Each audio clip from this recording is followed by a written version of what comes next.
తెలంగాణ ప్రభుత్వం కొత్త విగ్రహాన్ని సెక్రటేరియట్ లో పెట్టడం మనందరం కూడా చూడడం జరిగింది.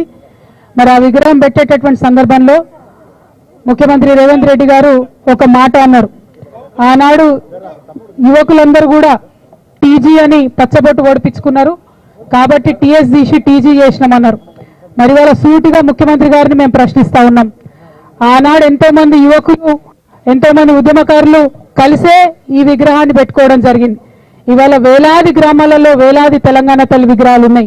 మరి టీజీని యాక్సెప్ట్ చేసిన మీరు ఈ విగ్రహాన్ని మార్చాలని ఎందుకు అనుకున్నారో తెలంగాణ ప్రజలకు చెప్పవలసిందిగా సూటిగా మేము రేవంత్ రెడ్డి గారిని ప్రశ్నిస్తా ఉన్నాం. అంతేకాకుండా మరి నిన్న మీరు పెట్టినటువంటి విగ్రహంలో జొన్న కంకులు ఉన్నాయి, మక్క కంకులు ఉన్నాయి, ఇవన్నీ మన తెలంగాణకు ప్రతీక అని చెప్తున్నారు. ఇవాళ నేను సూటిగా అడుగుతా ఉన్నా, జొన్నలు మక్కలు తమిళనాడులో వండవా, కర్ణాటకలో వండవా, మహారాష్ట్రలో వండవా, ఉత్తరప్రదేశ్లో వండవా? మరి ఏం ప్రత్యేకత ఉన్నది నిన్న పెట్టినటువంటి విగ్రహంలో? మన తెలంగాణకు మాత్రమే ప్రత్యేకమైనటువంటి పండుగ బతుకమ్మ పండుగ. ప్రపంచంలో అందరూ పూలతో పూజ చేస్తే పూలనే పూజించేటటువంటి సంస్కృతి మన తెలంగాణ సంస్కృతి.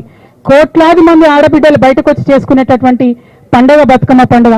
మరి ఆ యునీక్ ఐడెంటిటీ మన తెలంగాణకు ఏదైతే ఉన్నదో, మన తెలంగాణకు ప్రత్యేకత ఏదైతే ఉన్నదో అది మరి తెలంగాణ తల్లిలో నుంచి మాయం చేసి దాని చేతిలో మీ కాంగ్రెస్ పార్టీ హస్తం గుర్తును పెట్టి ఇదే మన తెలంగాణ తల్లి అనడం నిజంగా చాలా దారుణం.